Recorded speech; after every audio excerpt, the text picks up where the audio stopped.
입시 읽어주는 여자입니다. 교육부 2019년 고교 교육 기여대학 지원사업 중간평가. 이번 결과 발표에서 중간평가 탈락되었까 신규 신청 대학 대상 추가 선정 평가 실시건 관련해서 오늘 기사가 나왔습니다. 말이 되게 어렵네요. 충격적인 결과였는데 여러분들이 다들 가고 싶어하는 고려대, 성균관대가 이번에 탈락을 했습니다. 탈락 사유라던가 대학 입장이라던가 이런 거 좀 살펴봐야 될 텐데요. 자, 검색을 해봤더니 저도 오늘 이제 2시간 전 기사라서 꼭 얘기를 해야겠다라고 생각을 했어요. 지금 고려대나 성균관대 그뿐만 아니라 또 여러분들 잘 알고 있는 서울과기대, 숙명여대, 부산대, 전북대, 순천대, 한동대, 한국교원대, 우석대까지 철퇴를 맞았는데요. 천천히 한번 살펴보도록 하죠.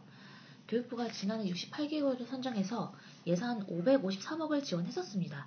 그런데 이번에는 지난해 학생 선발 당시 2019년부터 2021학년도 대입 전형을 분석한 결과 대입 전형의 단순화나 투명화를 비롯해서 학교 교육 중심 전형 운영 등 개선 노력이 부족하다라고 교육부가 판단한 그런 대학 10개를 재평가 대상으로 분류를 한 거죠.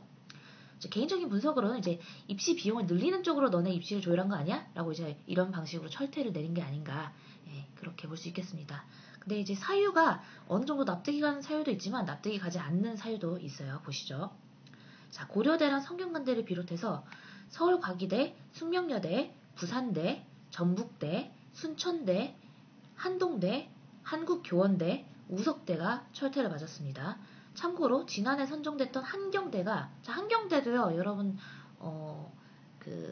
서울에서 우리가 말하는 그 한서상 그 포함이 되기 때문에 생각보다 많이 인지도가 있는 대학이에요. 그런데 한경대는 이제 한국대학교육협의회, 그러니까 우리가 흔히 말하는 대교협이죠.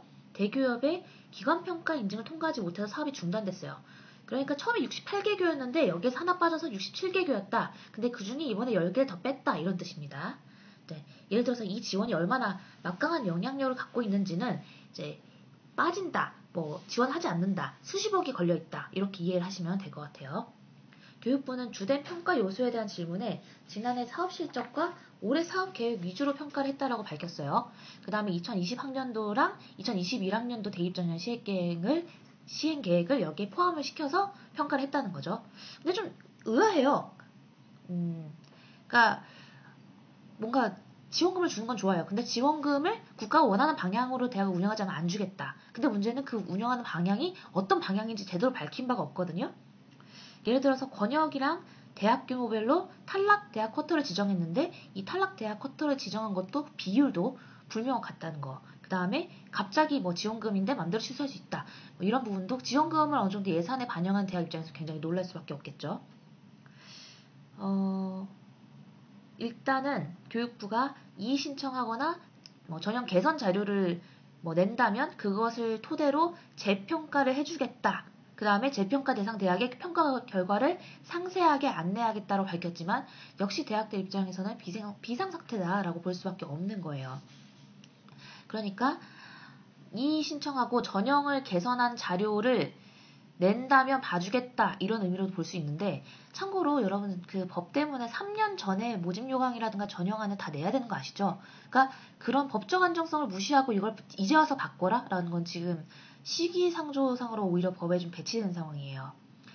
그렇다면 왜 이 학교들은 교육부의 철퇴를 맞게 된 걸까요?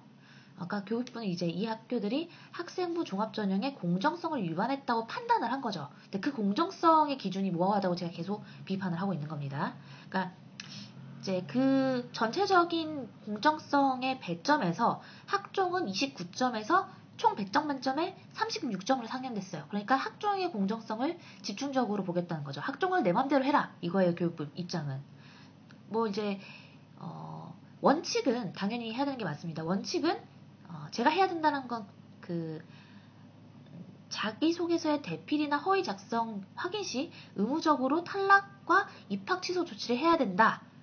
저는 이거는 원칙적으로 해야 되는 거라고 생각해요. 그런데요, 이런 문제가 있습니다. 얼마 전에 제가 이제 이 입시 읽어주는 여자 그 유튜브 채널을 개설하기 전에 블로그라든가 이런 활동을 할 때 교사 자녀까지는 사실 그렇게 논문과는 큰 관련은 없어요. 그런데 교수 자녀의 경우에는 논문과 큰 관련이 있겠죠. 그러니까 교수 자녀가 전혀 상관이 없는 그 연구에 자기의 자녀를 공저자로 등록했다. 이거는 굉장히 이제 불법성이 큰 문제죠. 그런데 저는 이쪽 일을 하면서 그런 케이스를 정말 많이 봤어요. 그리고 이것이 뉴스화돼서 굉장히 떠들썩했었습니다. 그런데 결과가 어땠는 줄 아세요? 떠들썩했는데 입학 취소를 안 했어요. 문제가 크죠? 그러니까 이런 부분들은 입학 취소를 했는지 안 했는지 이런 부분은 좀 토대를 잘 확인을 해줘야 되고 충분히 어떤 채점의 영역에 들어갈 수 있는 영역으로 봅니다. 왜냐하면 그건 반드시 해야 되는 걸 하지 않은 거니까요. 그 다음에 이제 평가 기준 공개 확대. 그러니까 평가 기준 공개다라고 하면 뭐를 설명을 해드릴까요? 여기에서는 제가 조금 이따가 이 표를 설명하고 평가 기준의 공개 확대. 그러니까 제가 보기에는 이미 대학들이 대부분 평가 기준을 굉장히 많이 공개하고 있어요. 여러분 뭐 한양대는 생활기록부에서 뭐 창의적 체험 활동을 뭐 50% 반영하고 30% 반영하고 세트가 30% 반영하고 뭐 이런 비중 같은 거 알고 있어요? 만약에 여러분들이 한양대를 지원하려고 하는데 그 비중을 모르고 있다면 문제가 있는 겁니다. 왜냐? 모집 요강이 다 나와 있어요. 그러니까 여러분들이 제가 이제 모집 요강의 어떤 해석 채널을 운영하는 이유도 그 모집 요강에 대해서 여러분들이 직접적으로 보고 분석해야 되는 부분들이 전혀 분석이 되어 있지 않을 때 더 위에 어떤 분석적인 내용을 얘기하기에는 정보적으로 전혀 전달이 안 돼 있을 때 그런 답답함을 해결하기 위해서 만들었다고 볼 수 있는데 평가 기준의 공개 확대 이미 너무 많이 평가 기준은 공개되어 있어요. 여러분들이 찾아보지 않을 뿐입니다. 그 다음 입학사정관 다수평가 의무화.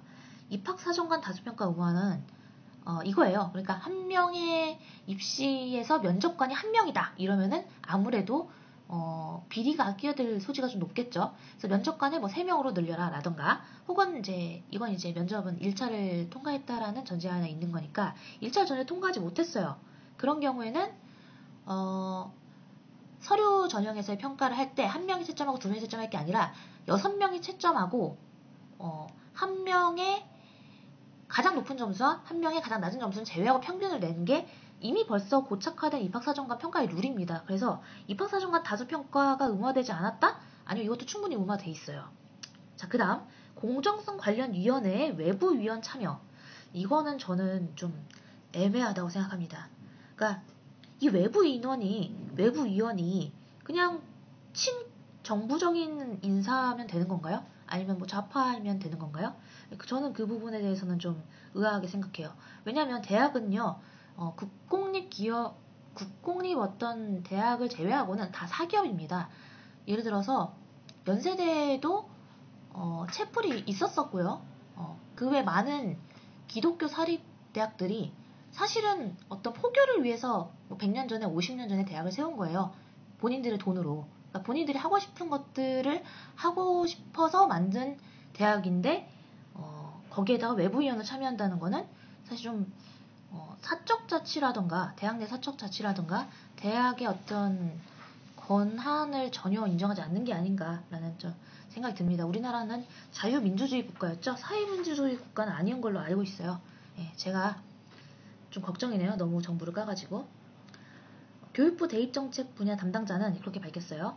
탈락 대학들은 전반적으로 실적이 낮게 나타났다. 근데 그 실적이 낮게 나타났다는 거에 평가 기준이 이상하다니까요? 여러분, 고려대랑 성균관대가 실적이 낮다는 게 이해가 가십니까? 저는 모르겠습니다.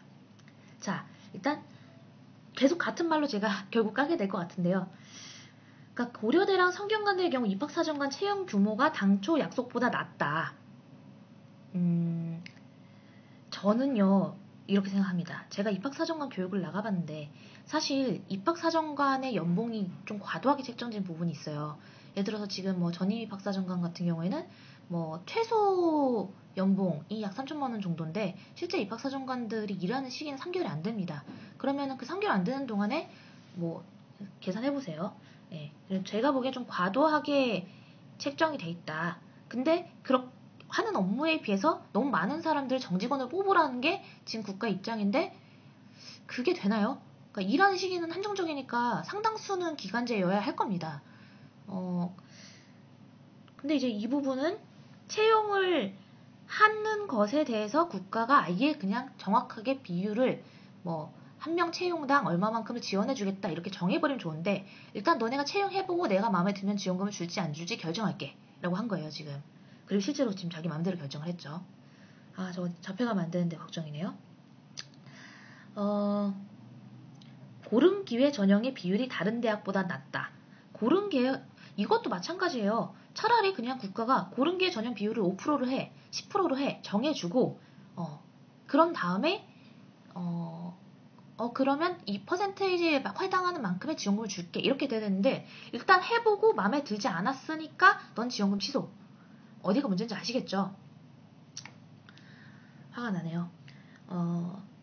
특히 이제 최근에 고려대가 현 고등학교 2학년 이치를 2020학년도 대입에서 정시모집 수능 위주 전형 대신에 학생부 교과 전형을 30% 늘려서 논란이 된 점에 대해서 그러니까 이것 때문에 우리 지원금 떨어뜨린 건가요? 라고 물어봤더니 대답은 이거예요. 이번 중간평가에는 전형 비율이 반영되진 않았다. 근데 뒤에 내용 이상해집니다. 보세요.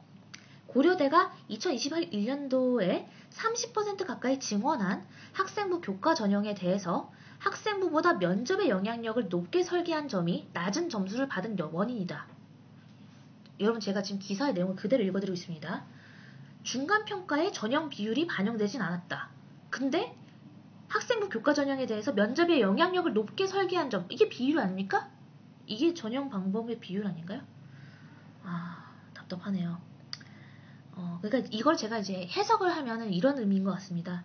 그러니까 여기서 말하는 전형 비율은 교과 전형이 30%냐, 종합 전형이 30%냐, 아니면은 뭐 수능이 30%냐 이런 이제 전형의 비율을 얘기한 거고요. 전형 내에서 그 전형을 어떻게 선발할 것인가에 대한 비율은 반영을 했다는 거죠. 왜냐면 그것 때문에 낮게 점수를 받은 원인이라고 얘기했으니까요. 그러니까 면접의 영향력을 높게 설계해서 낮은 점수를 받았다 이거죠. 근데 좀 답답한 게 죄송합니다. 자꾸 답답해서. 그러니까 학생부보다 면접의 영향력을 높게 설계하면 왜 낮은 점수를 받는 거죠? 보세요. 그러니까 고려대를 교과 전형으로 가는 애들은 다 내신이 좋아요. 어차피 1.1에서 1.34입니다. 1.3도 정말 이례적인 케이스일 거고요. 근데 이 1.1에서 1.3 내라면 면접으로 평가할게라는 그 대학의 판단이 잘못된 겁니까? 저는 아주 잘된 판단이라고 생각을 하거든요. 그래서 만약에 이걸로 감점을 할 거면 만약에 지금 고려대가 이걸로 감점을 받을 거라는 어떤 예측 가능성이 전혀 없었어요. 오히려 고려대가 물어봤다는 거죠. 이번에 우리가 학생부 교과 전형을 늘린 게 감점 요인입니까? 라고 물었더니 답변은 아니요. 학생부 교과 전형을 늘린 건 감점 요인이 아닙니다. 그런데 면접의 영향력을 높인 것은 감점 요인입니다. 라고 답변을 한 거예요. 네, 하지 않고 있는 상태인 겁니다. 네. 그렇죠. 제가 힘이 없네요. 그러니까 교육부가 면접이든 학생부 반영 비율이든 다 정해주면 되잖아요. 만약에 이렇게 뭐 큰 돈이 500억이 왔다 갔다 거리는 그런 큰 돈이 왔다 갔다 거리는 상황이라면 정해주고 지키면 준다 이렇게 하면 되는데 고려대조차도 본인들이 왜 철퇴를 맞았는지는 이해를 못하는 거죠. 이런 상황에서 우리가 살고 있습니다. 근데요, 제가 입시를 11년 정도 했는데요. 11년 내내 똑같았어요. 내내 법은 계속 바뀌고요. 대학조차도 법이 어떻게 바뀌는지 잘 모릅니다. 제가 지금 계속 얘기하고 있는 거는요. 명확한 기준을 줘야 된다는 거예요. 대학이 어떤 사유로 인해서 뭐 15억에서 20억에서 30억에 해당하는 그렇게 많은 돈을 왜 받을 수 있는지 없는지에 대해서는 이게 명확해야죠. 그래야 뭐 장학금도 좀 미리 계획적으로 애들한테 주고 그럴 수 있는 거 아니겠어요? 네, 답답하지만 좀 더 기사 내용을 토대로 짚어보도록 하겠습니다. 지금까지 이제 교육부가 밝힌 바에 따르면 상위 57개 학교는 올해도 계속 지원금을 받을 수 있습니다. 그러니까 교육부는 채용 사정관 인건비를 쓸 수 있도록 최소 지원금을 우선 배분할 계획이라고 밝혔고요. 이거는 뭐 다행이죠. 그런데 제가 이제 아까 디스했던 부분, 그러니까 채용 사정관 인건비에 대해서 미리 했어야 되지 않느냐라는 것에 대해서 이미 저 말고도 이미 비판한 사람이 있었던 거예요. 그래서 졸속 행정으로 그래? 인건비를 그럼 우리가 먼저 줄까? 이렇게 된 거죠. 아니 그러지 말고 차라리 몇 명을 채용하면 뭐 그 채용자의 뭐 월급의 몇 프로를 국가가 지원해주겠다. 이렇게 미리 예측 가능성 있게 법을 짤 수는 없는 걸까요? 네, 아무튼 요번에 그 약 550억의 사업비는 6월 말에 한 번 더 추가 선정을 하겠다라고 합니다. 그러니까 지금 여기 표에 보시면은 지금 고려대가 약 15억 정도의 돈을 이제 사업지원금을 받아야 되는 상황인데 이게 이제 취소될 거라는 거죠. 성균관대도 지금 9억 4,800만, 그러니까 약 10억 정도고요. 서울과기대도 상당히 많았어요. 6억대, 숙명여대 7억대. 근데 이제 이렇게 많은 돈을 이제 갑자기 국가가 지원하지 않으면 분명 어떤 장학금 사정이라든가 여러 가지가 학생들에게 갑자기 불리하게 돌아갈 겁니다. 그러면 결국 예측 가능성이 없었던 거는 학생들이 훨씬 더 불리함을 겪게 될 거라는 거. 참고로 전북대는 아시잖아요. 지거국인 거. 그러니까 지거국, 지방거점 국립대인데도 불구하고 갑자기 이걸 그냥 삭감해버리는 그런 문제가 생겼습니다. 문제가 많이 크네요. 네, 그래서 일단 교육부의 목적은 그거예요. 대입 전형의 개선을 유도하겠다. 대학 입시의 자율성과 책무성을 강화하겠다. 제발 자율성을 강화했으면 좋겠는데요. 네. 중고교 대학 연계 프로그램 활성화하겠다. 고교 교육 정상화하겠다. 뭐 이게 지금 여기 보시면 2014년부터 진행된 거잖아요. 네, 2014년부터 진행됐던 그 고교 교육 정상화 대학에 대한 골자입니다. 5년이나 됐는데 여전히 졸속 행정을 하고 있다는 거. 네. 생각보다 좀 녹화가 길어지네요. 최대한 금방 끝내겠습니다. 일단 제가 이제 다시 한번 짚어야 될 부분이 이거예요. 교육부에 따르면 우리가 지금 제일 궁금한 건 사실 고려대 성균관대 아니에요? 그러니까 교육부는 고려대는 3개 사유, 성균관대 2개 사유 얘기했어요. 고려대는 채용 사정관 규모가 적었다. 예를 들어서 너네 100명을 채용할 줄 알았는데 왜 50명밖에 채용 안 했어 이거죠.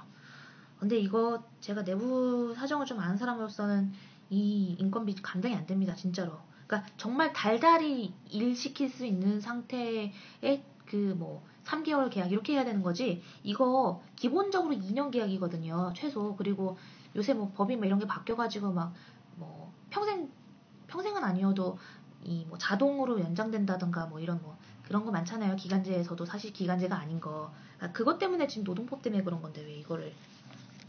아무튼 그렇고 그 다음에 고른기회 전형 비율이 낮다. 고른기회 전형 비율을 몇 %까지 올려라라고 얘기를 그냥 하면 안 되나요? 낮다랑 높다의 기준은 저는 잘 모르겠어서. 근데요, 제가 이제 이 뒤에 이제 고려대 관련해서 분석해 드릴 텐데, 고려대의 고른기회 전형 비율 낮지 않습니다. 인원수 적지 않습니다. 얼마만큼 늘려야 되는 건지 모르겠어요. 그리고요, 저한테 이제 많은 상담들이 들어오는데, 고른기회 전형이 되고자 이혼을 하겠다, 부모님이. 그 다음에 고른기회 전형이 되고자 어릴 때부터 농어촌으로 이사를 하겠다. 이런 건 되게 많아요. 그러니까 이런 건들을 잡을 생각을 해야 되고 위장 전입을 잡을 생각을 해야 되지. 그게 좀 문제가 있다고 생각해서 고른기회 전형의 비율을 높이지 않는 것에 대해서 지원금을 완전히 깎아버린다든가 하는 게 옳은 건지 저는 잘 모르겠습니다. 그 다음에 제일 짜증나는 거 아까도 얘기했지만 학생부 교과 전형에서 학생부보다 면접 비율이 높아서 마이너스다. 아니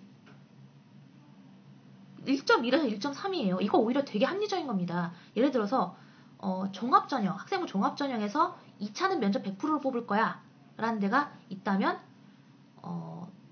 그러면 좀 약간 걱정이 되겠죠. 근데 이런 학교가 어디냐면 사실 서울대입니다. 서울대는 일반 전형에서 뭐 100%는 아니죠. 근데 서류 전형 100점, 면접 100점이에요. 그럼 50%나 반영되는 겁니다. 무려 서울대가 면접을 이렇게 많이 반영을 하고 있는데 서울대에 대해서는 아무 얘기도 없고, 그런데 고려대가 면접으로 많이 반영하겠다고 해서 어차피 내신이 1.1에서 1.3이면 다 똑같은 애들이에요. 그러면은 걔 말 잘하고 역량을 잘 뽐내는 애들을 위주로 선발하고 싶은 게 대학의 당연한 이치 아닐까요? 근데 그 부분이 이 지원금을 깎는 걸로 작용했다고 교육부가 밝힌 겁니다. 제가 밝힌 게 아니라. 그 다음 성균관대는 똑같아요. 입학사정관 채용 비율을 지키지 않았다. 그 다음에 고른기회 전형 비율이 전반적으로 낮다. 네, 근데 이게 탈락을 시킬 정도로 중대한 일일까요? 왜냐면요, 잘 생각하세요. 이거 탈락시키면 고려대 15억, 성균관대 10억을 못 받게 되고, 원래 그 돈들은 사실 고른기 전형의 장학금으로 나갈 돈이었습니다.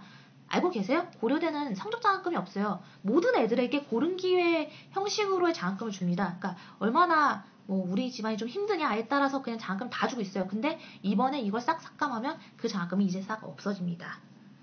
무엇을 위한 삭감인지 모르겠네요. 네, 그래서 요번 입시 읽어주는 여자 그 컨텐츠는 요 정도로 진행을 하고요. 대학의 사적 자치를 어느 정도로 인정해야 되는지에 대한 제 이웃님들의 방문자들의 의견이 궁금하니까 댓글 달아주시고 네, 기다리도록 하겠습니다. 그러면 구독과 좋아요 많이 눌러주세요. 안녕히 계세요.